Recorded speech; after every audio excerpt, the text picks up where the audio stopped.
Deus, por essa manhã, por essa comunhão tão gostosa na sua presença. Queremos pedir a Deus que o Senhor esteja ministrando ao nosso coração nessa manhã, aquilo que o Senhor tem preparado para cada um de nós. Queremos te agradecer a Deus pelo final de semana passado que passamos juntos, a Deus, ali naquele hotel, lá na pousada do Rio Quente, lá no Rio Quente. Pai, muito obrigado por cada família ali, por cada um, ó Deus, que esteve presente, por cada família representada, por cada membro, ó Deus, da equipe. Pedimos também a Deus, o Senhor abençoe cada casal da nossa igreja, Senhor, cada casa, cada família aqui representada. Ó Pai, que a Tua graça, que a Tua misericórdia, ó Deus, também possa alcançar cada um de nós. Alcance também, ó Deus, aqueles que não puderam estar aqui conosco nessa manhã, mas que o Senhor possa fortalecê-los nesse dia, em nome de Jesus. Amém. Aleluia. Pode sentar, queridos. Quero convidar você a abrir sua Bíblia lá no livro de Romanos. Livro de Romanos, capítulo 8.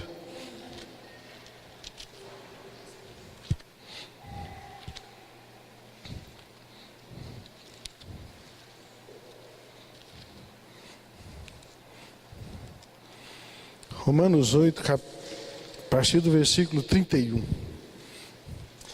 Diz o seguinte: que diremos, pois, à vista dessas coisas? Se Deus é por nós, quem será contra nós? Aquele que não poupou o seu próprio filho, antes por todos nós o entregou, porventura não nos dará graciosamente com ele todas as coisas? Quem tentará acusação contra os eleitos de Deus? É Deus quem os justifica. Quem os condenará? É Cristo Jesus que morreu, ou antes quem ressuscitou, o qual está à direita de Deus e também intercede por nós. Quem nos separará do amor de Cristo? Será tribulação, angústia, perseguição, fome, ou nudez, ou perigo, ou espada. Como está escrito: por amor de ti somos entregues à morte o dia todo. Fomos considerados como ovelhas para o matadouro. Em todas essas coisas, porém, somos mais do que vencedores por meio daquele que nos amou. Porque eu estou bem certo que nem a morte, nem a vida, nem os anjos, nem os principados, nem as coisas do presente, nem do porvir, nem os poderes, nem a altura, nem a profundidade, nem qualquer outra criatura poderá nos separar do amor de Deus, que está em Cristo Jesus, nosso Senhor. Aleluia. Glória a Deus. Aleluia. Irmãos, esse texto é maravilhoso. Esse texto é maravilhoso. A gente tem acompanhado, né? Eu digo com bastante tristeza. Eu viajo bastante e gosto muito de rádio. Minha esposa, às vezes, a gente está viajando e ela briga porque às vezes quer colocar um CD, alguma coisa. Eu gosto de rádio. E se pegar a M, então aí que eu viajo no êxtase, né? Mas o que a gente... E gosto muito de estar ouvindo as pregações, independente de denominação. Mas o que poderia, irmão, ser propagado, né, como o verdadeiro evangelho, como aquilo que a palavra nos ensina, porque a Bíblia diz que se vier anjos do céu e pregar um evangelho diferente das Escrituras, tem que ser anátema, ou seja, tem que ser deixado fora. A gente não pode compartilhar. E muitas vezes, irmãos, se não a grande maioria, se não a maioria, o que a gente escuta é que você, estando na igreja A ou na igreja B, você não tem problema. Você não tem problema. Você não tem dificuldade, né? Você não vai ter mais confrontamento com você, com a situação e com Deus. Então, irmãos, o que tem se propagado atualmente, né, é aquele evangelho da prosperidade. A gente viu aqui na ministração do dízimo, quando Jacó faz aquela oração para Deus. Irmãos, lembra o que ele pediu para Deus? Se eu tiver o quê? Vestimenta e comida. E é isso que Deus tem prometido para a gente. É isso que nós temos assegurado diante de Deus. Vestimenta e comida. Porque Ele diz que Ele sabe que nós precisamos de vestir e nós precisamos de comer. Então isso a gente tem prometido. Isso a gente tem como promessa. Isso nós temos assegurado diante de Deus. E foi exatamente isso a oração de Jacó. Falou: olha, eu quero que o Senhor me honra com vestimenta e com comida, para que eu volte em paz para a casa do meu pai. Então, irmãos, e isso, às vezes a gente tem visto tantas frustrações, né? Porque o que o Evangelho promete para a gente não é só benesses, né? Não é só facilidades. Pelo contrário, ele fala ali que nós somos enviados como ovelhas para o matadouro todos os dias. Tem outro texto que eu gosto demais, que ele fala assim: olha, nós somos como ovelhas num covil de lobos. Imagina uma ovelha num covil de lobos. Imagina a luta. É igual a gente vê no Discovery, né? Quando a gente vê aqueles filmes que falam de sobrevivência dos animais, né? Aquilo é lindo, porque cada um está procurando a sua sobrevivência. E a Bíblia fala: olha, nós somos enviados ao matadouro todos os dias. Então a gente vai ter luta, a gente vai ter dificuldade. Irmãos, e as provações não podem nos impedir de caminhar com o nosso Deus. Amém? Nós temos vários exemplos de homens, né, que tiveram as suas vidas confrontadas diante de Deus, com provações. Né, eu ilustrei alguns aqui, mas tem vários. Por exemplo, José do Egito. Irmãos, lembra que Deus deu um sonho para ele, e por conta daquele sonho os irmãos o venderam como escravo, que a gente conhece a história, né? Que teve muitas lutas, muitas provações, muitas dificuldades, mas em momento algum a gente viu alguma palavra de murmuração de José. Em momento algum José chegou para Deus para reivindicar, né? Que a gente escuta muito isso: ó, você tem que chegar diante de Deus e exigir os seus direitos. Em momento algum José chegou para Deus e falou: Deus, e aquele sonho? E aquela promessa? O senhor esqueceu de mim? Por que eu estou vivendo tudo isso? Momento algum a gente viu isso, né? E a gente tem como exemplo também de paciência, né? De perseverança. Outro homem bíblico é Jó, né? Jó, ele antecipava as suas ofertas, ele antecipava sacrifícios a Deus por aquilo que os filhos viessem a cometer. Mas, irmãos, é interessante quando a gente lê Jó com mais profundidade, né? A Bíblia fala que Jó era um homem bom, tarará. Mas Jó também tinha uma particularidade, como a gente. Ele achava que ele era bom. Se a gente for ler lá, tem um certo trecho lá que ele fala que ele fala que ele era um homem bom, que ele era um homem correto, que ele era um isso, tarará, tarará. Mas Deus permitiu as provações na vida de Jó para mostrar que ele precisava da misericórdia de Deus, né? E quando termina ali o livro de Jó, a história de Jó, ela é tremenda. Aí ele fala: agora meus olhos te veem. Isso é tremendo, irmãos. Meus olhos te veem. Por quê? Né? Ele foi provado, ele foi atribulado, né?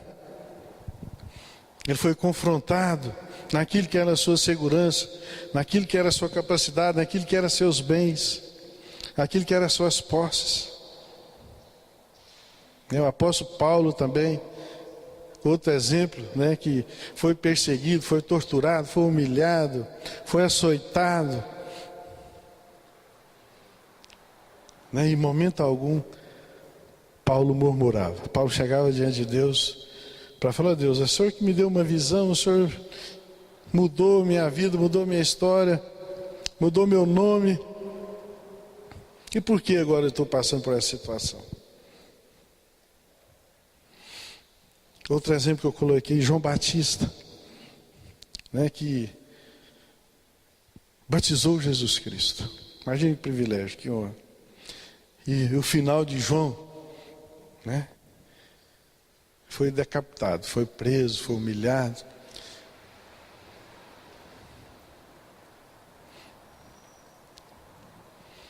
Então, irmãos, todos eram homens falíveis como nós, mas foram firmes, né, em seus propósitos. Irmãos, Deus é tremendo.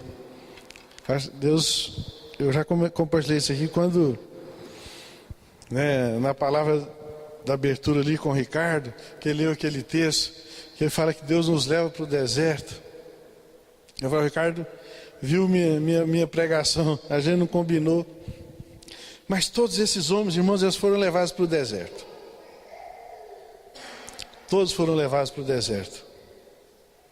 Mas permaneceram no caminho estreito, né? No deserto, como o Ricardo falou, é onde que a gente é tratado, onde que a gente é humilhado, onde que é a gente e Deus. No deserto é onde a gente é moído, é onde a gente é, né, lapidado. No deserto é aquele caminho estreito que a Bíblia fala. No deserto é aquele caminho difícil. E muitas vezes a gente quer murmurar quando a gente está no deserto, quando a gente está no caminho estreito, é onde a gente sempre deve estar. Mas Deus não tem prazer, irmãos, naqueles que retrocedem, né? Deus não tem prazer naqueles que tiram a mão do arado e olham para trás.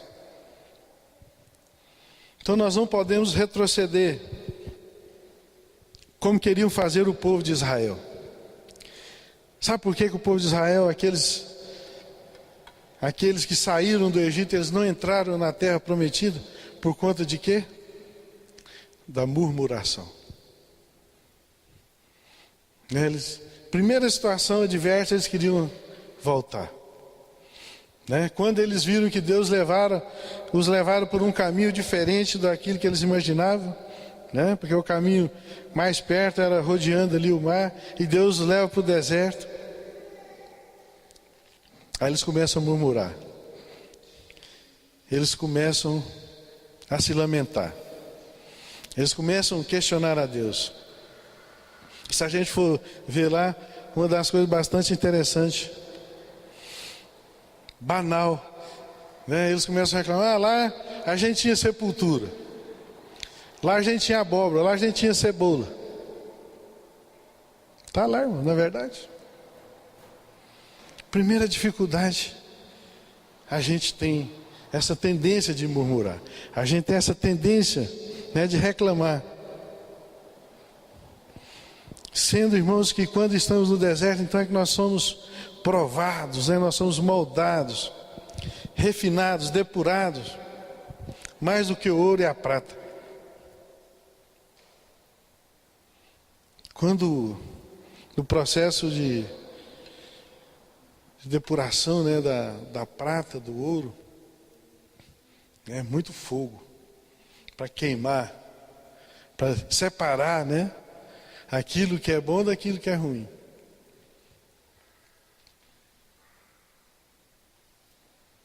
E normalmente, irmãos, aí tem choro, né? Aí tem quebrantamento, aí também tem aquilo que Deus mais agrada, quando a gente não pode fazer nada, a gente está totalmente na dependência de Deus. O Júlio já ministrou aqui que no vale, é onde estamos na dependência de Deus. No vale é onde as batalhas acontecem. No vale é onde que são travadas as grandes batalhas, mas também é onde as grandes vitórias acontecem.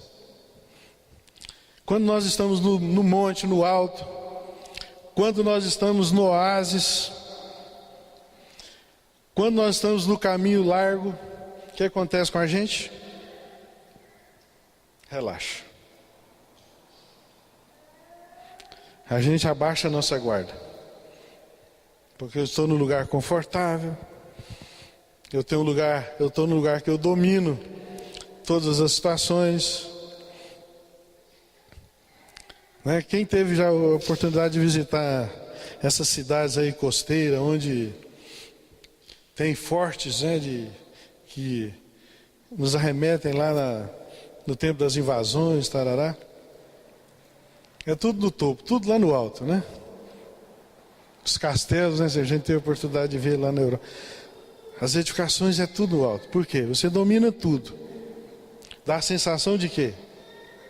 De poder. Dá a sensação de domínio. Quando nós estamos no oásis também, irmãos, sombra e água fresca. Não é verdade? Diferente do deserto. Se a gente fazer uma pergunta aqui agora, você quer estar no deserto ou no oásis? No oásis, não é verdade? Imagina, aquele coqueirão bem frondoso, uma aguinha de coco fresquinha, um lago ali gostoso, uma água cristalina. Ninguém gosta de estar no deserto.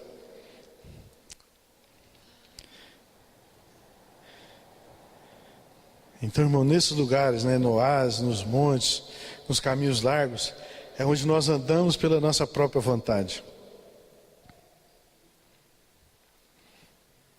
No caminho estreito, nós prestamos mais atenção. Quem é motorista aí? Quem é motorista?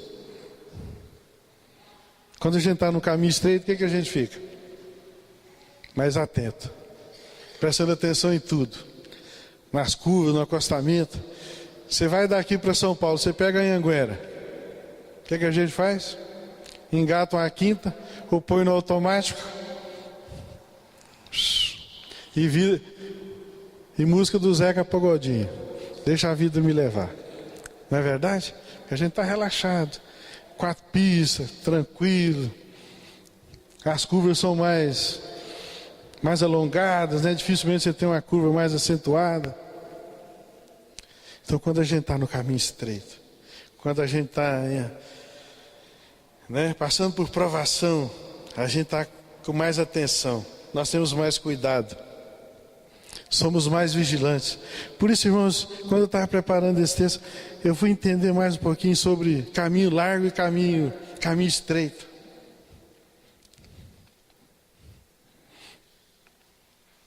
Deus me mostrou que é muito mais do que o sentido literal ali de caminho largo e caminho estreito.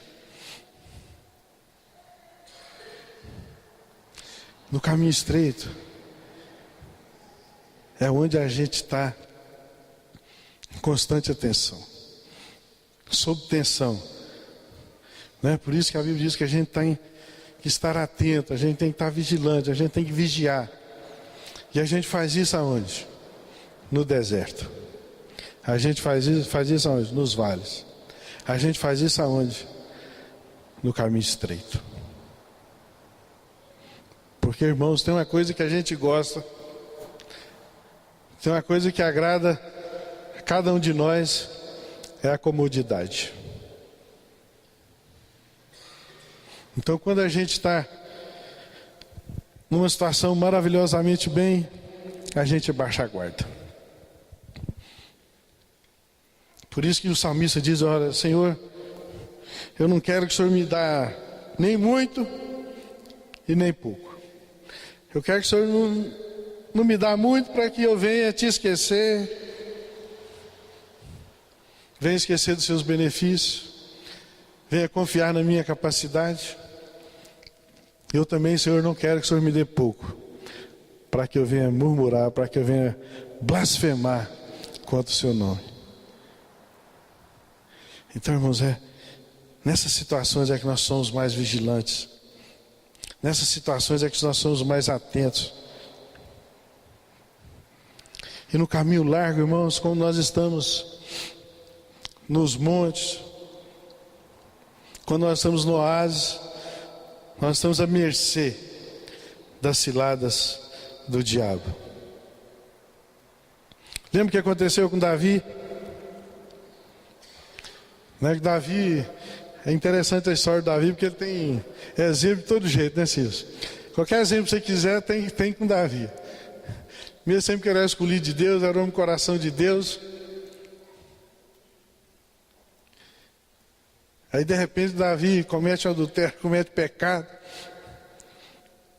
Foi o que aconteceu com Davi, irmãos. Estava lá no alto do seu castelo, seguro. O seu exército estava para as batalhas. Aí de repente ele vê uma mulher. Aí a gente conhece a história. Então normalmente nessas situações, irmãos, nós estamos mais vulneráveis às ciladas do inimigo, porque nós estamos com a nossa guarda baixa. Nós estamos mais confiantes na gente mesmo. Diferentemente quando a gente está no caminho estreito, que a gente está atento, prestando atenção em tudo.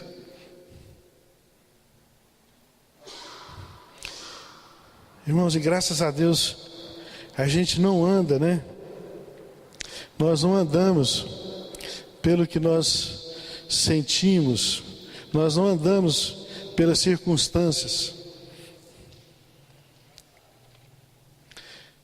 Como diz lá em Hebreus, a gente anda por fé. E quando nós andamos segundo o que nós cremos,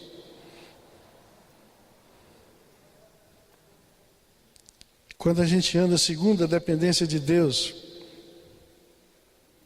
o resultado é diferente.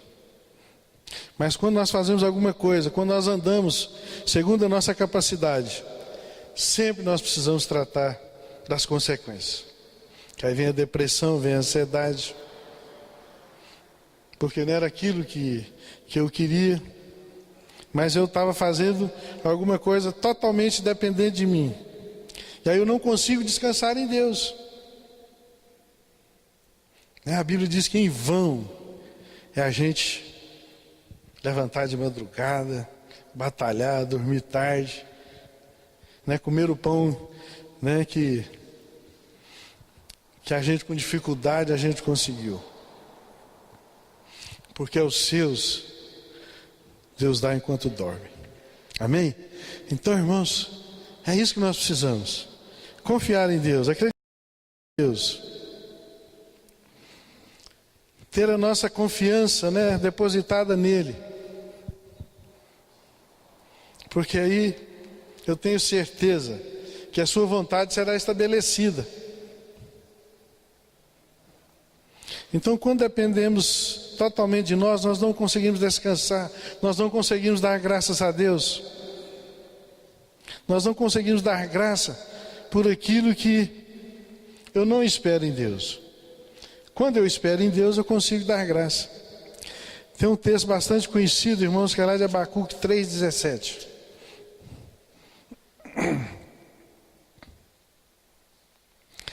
Ainda que a figueira não floresça, nem haja fruto na vide, o produto da oliveira minta, e os campos não produzam mantimento, as ovelhas sejam arrebatadas do aprisco, e nos currais não haja gado. Todavia eu me alegro no Senhor e exulto no Deus da minha salvação. O Senhor Deus é a minha fortaleza, e faz os meus pés como os da corça, e me faz andar altaneiramente.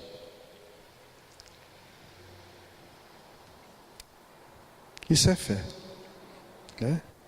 Isso é esperar em Deus. Isso é esperar no Senhor.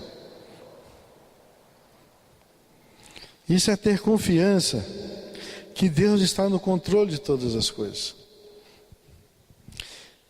se a gente vê um pouquinho antes esse texto, ele vai falar que ele espera o dia da angústia, que certamente me virá. Ele diz lá, depois você pode ler. Fala, eu vou esperar pacientemente o dia da minha angústia. Aí só que depois ele completa com esse versículo. Então, irmãos, Deus está dizendo que a angústia faz parte da nossa vida, que as tribulações, que as dificuldades, ela é inerente à minha vida, ela é inerente à sua vida.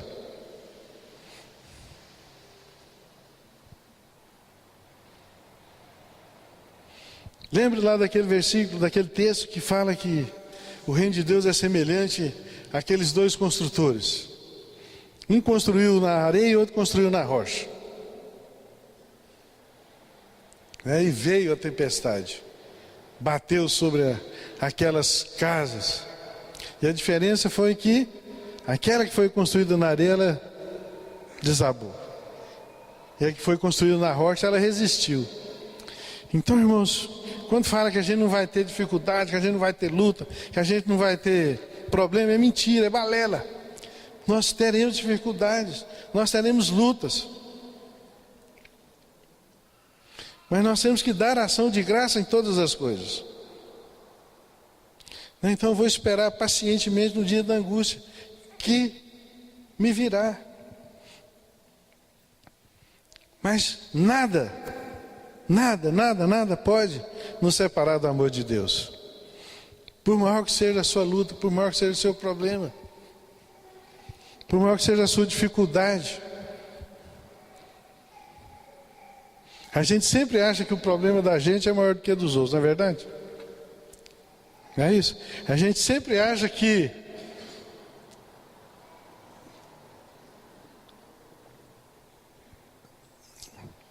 você fala assim porque você não conhece o meu problema. Quem já ouviu isso? Você fala isso porque você não está no meu lugar. Você fala isso porque você não está vivenciando a minha vida.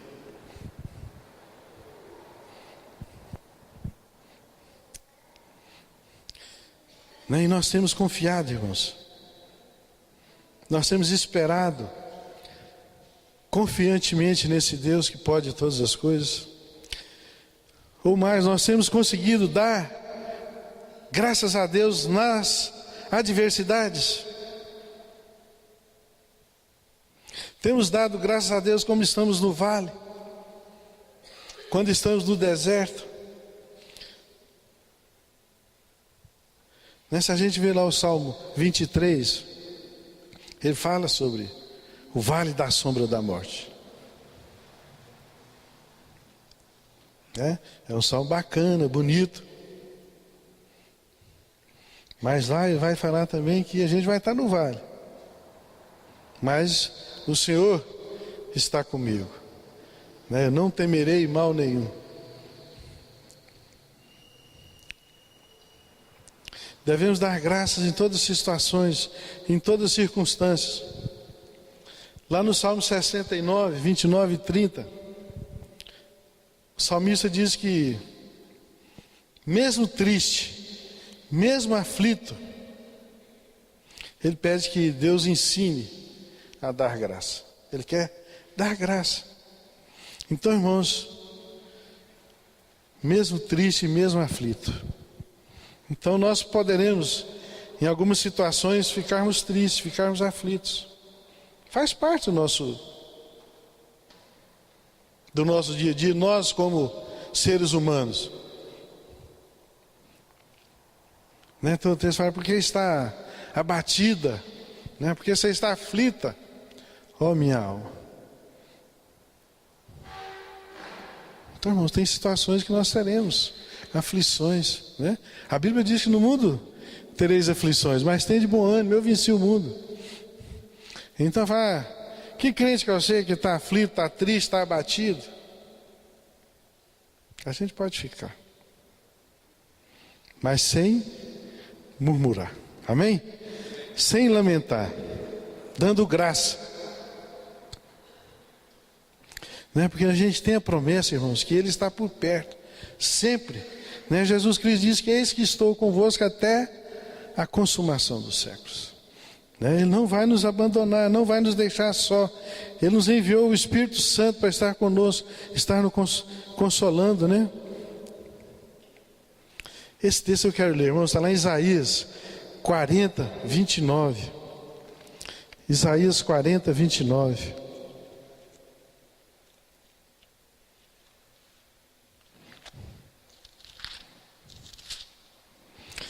Isaías 40, 29. Ele diz o seguinte: faz forte ao cansado e multiplica as forças ao que não tem nenhum vigor. Faz forte ao cansado e multiplica as forças ao que não tem um vigor.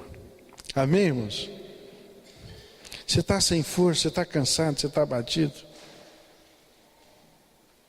O Senhor te faz forte. O Senhor te fortalece. Esse texto, irmãos,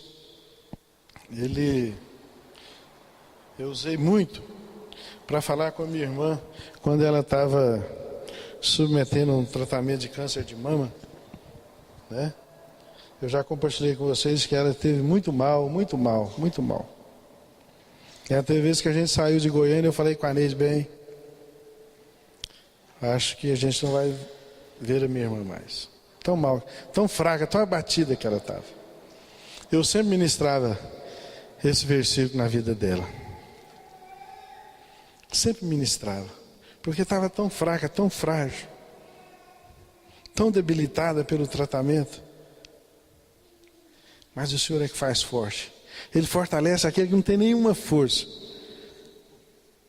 Né? Quando a gente está extasiado, quando a gente está cansado, quando a gente não tem mais força nenhuma para lutar, o Senhor vem e diz, fala, olha, eu vou te fortalecer.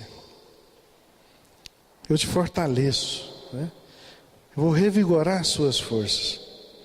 E para honra e glória do Senhor, irmãos, próximo domingo nós vamos estar aqui, porque a minha irmã vai estar fazendo um culto de ações de graça lá em Piranhas, para a restauração da saúde dela. Amém?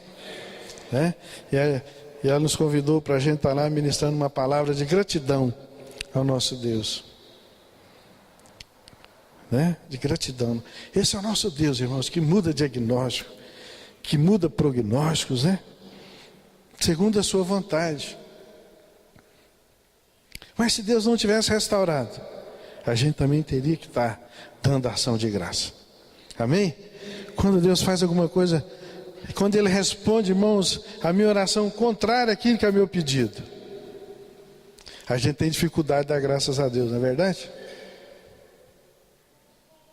Ou não?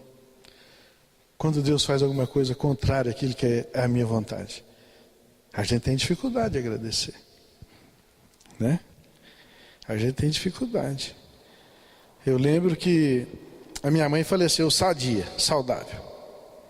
Falei com ela à noite, no dia minha mãe morreu. E aí a gente quer questionar Deus, né? Poxa vida, Deus, minha mãe tão saudável. Como assim? Aí uma pessoa vai para um leito, fica 5 anos, 10 anos. E aí a gente chega para Deus, Deus, mas por que tanto sofrimento? Por que o Senhor não leva essa pessoa? Por que o Senhor não a chama para a glória? A gente sempre quer dar conselho para Deus. A gente sempre quer questionar aquilo que é a vontade de Deus para as nossas vidas, que ela é boa, que ela é perfeita e ela é agradável. Não, irmãos, então, dar graças a Deus na adversidade é muito difícil. E o nosso inimigo, irmãos, ele atua da mesma maneira desde a do passado, tentando produzir em nós medo, insegurança, dúvidas, para que deixemos de confiar, para que tenhamos uma sensação de filho abandonado, para que tenhamos uma sensação que nós não somos filhos. Temos a sensação que Deus nunca foi o nosso pai. E ele vem tentar mexer com as nossas emoções, com os nossos sentimentos. Né? Quem nunca se sentiu assim? Abandonado, inseguro, com dúvida. Será que é esse Deus que eu confio? Será que Ele tem visto as minhas orações? Será que Ele tem visto que eu sou dizimista fiel? Será que Ele tem percebido que todos os domingos eu vou na igreja? Mas, irmãos, a nossa ação de graça é a expressão de gratidão a Deus. E nos arremete a esse senhorio, a essa dependência. Deus agrada, irmãos, de um coração grato. Por isso nós não podemos duvidar. Lá em Filipenses 4, de 4 a 7, ele fala sobre isso. A gente tem que dar ação de graça sempre, uns pelos outros. Por aquilo que Deus tem feito na sua vida, vamos dar ação de graça. Por aquilo que Deus tem feito no nosso meio, vamos dar ações de graça. Então, irmãos, a ação de graça é um ingrediente de oração. E a nossa oração é precisa ser sincera, espontânea. Precisamos entender que nós entramos na presença de Deus com o espírito quebrantado, voluntário, sem cobrar nada, sem exigir nada, sem reivindicar nada para Deus. Lá no Salmo 51 ele fala sobre isso. Esse salmo é tremendo. Ele fala: Senhor, cria em mim um coração voluntário. Cria em mim, ó Deus, um coração grato. Cria em mim, ó Deus, um coração quebrantado. Cria em mim, ó Deus, um coração simples, um coração puro. Sabe por quê? O salmista sabia que isso é que agrada a Deus. Ele fala: Senhor, o Senhor não agrada de sacrifício, o Senhor não agrada de outras coisas. Porque se eu agradasse de sacrifício, isso eu os faria. Mas então eu quero que o Senhor crie em mim esse coração grato, esse coração quebrantado, esse coração puro.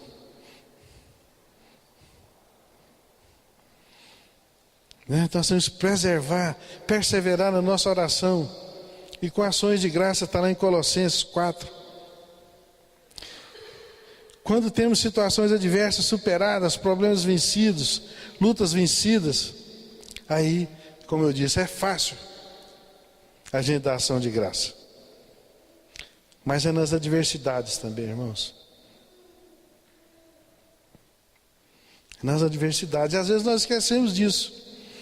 Sempre que a gente chega para orar a Deus, o que normalmente a gente faz? A gente abre uma lista, faz um checklist ali de pedido, não é verdade? A gente começa a pedir. Pedir. Senhor, abençoa isso, abençoa meu marido, abençoa meu filho, abençoa meu trabalho, abençoa minha casa, faz isso, tarará, pá. E como a gente viu aqui o testemunho da Sueli, agradecer nas diferenças, agradecer nas dificuldades. A gente esquece, irmãos. A gente sempre quer pedir. A gente sempre implora em prol de alguma coisa. E quando a gente jejua? Quando a gente jejua, normalmente é por quê? Por alguma causa. Não é verdade? Se a gente for ver lá Isaías, me parece que é 58, o verdadeiro jejum. É tremendo, irmãos. O verdadeiro jejum que agrada a Deus. Ele fala: Senhor, o verdadeiro jejum que agrada a Deus é que o Senhor tire a iniquidade do meu coração, né? O Senhor tire a maldade do meu coração. Porque Deus estava falando que aquele povo, que era um povo que buscava a Deus, eles jejuavam, mas para ter vantagem em todas as coisas, para ter vantagem sobre o seu próximo, para falar mais alto que o seu irmão, para apontar o dedo primeiro. Aí Deus fala: eu não agrado esse jejum. O jejum que eu agrado é que você jejua para que eu remova a iniquidade, né? Aí, então, quando a gente sempre está pedindo, mas o salmista diz: olha, eu não quero que o Senhor me ajude a não esquecer de nenhum dos seus benefícios. Devemos sempre dar graças por tudo. E eu creio, irmãos, que é a melhor maneira de agradar a Deus. Eu quero ler mais um texto lá em Isaías 62, versículo 2. É tremendo esse texto.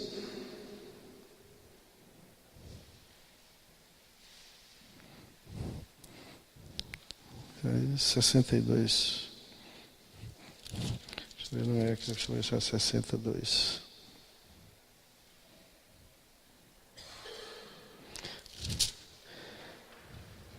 Não é esse texto, eu devo ter colocado errado. Mas ele fala o seguinte: sabe para quem Deus vai inclinar os seus ouvidos? Depois vou procurar. Sabe para quem Deus vai inclinar os seus ouvidos? Para quem tem um coração quebrantado. Para quem tem um coração simples.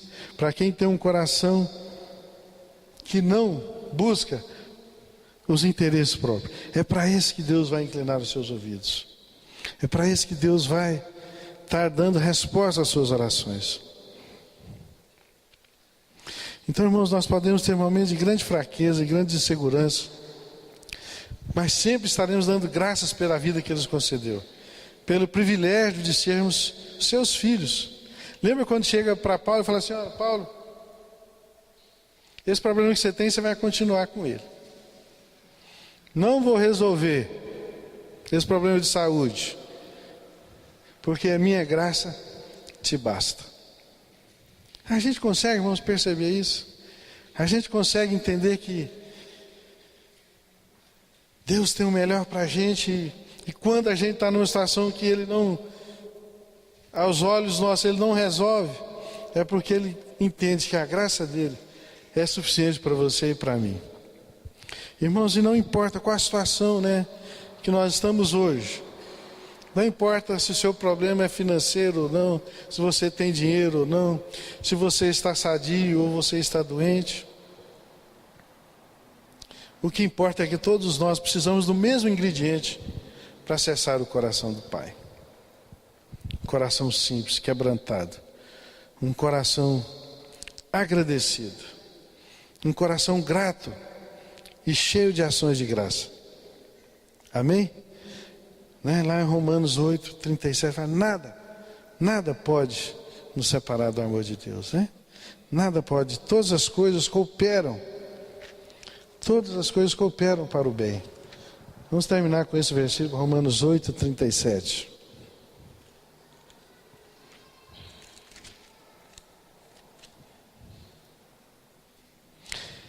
Em todas essas coisas, porém, somos mais do que vencedores por meio daquele que nos amou. Em todas as coisas somos mais do que vencedores. Em todas as coisas. Nas dificuldades, nas lutas, nas adversidades, nas provações. No deserto, no caminho estreito. Em todas essas coisas. Ele já nos garantiu a vitória. Amém? Nós somos mais do que vencedores. Aleluia. Vamos colocar de pé.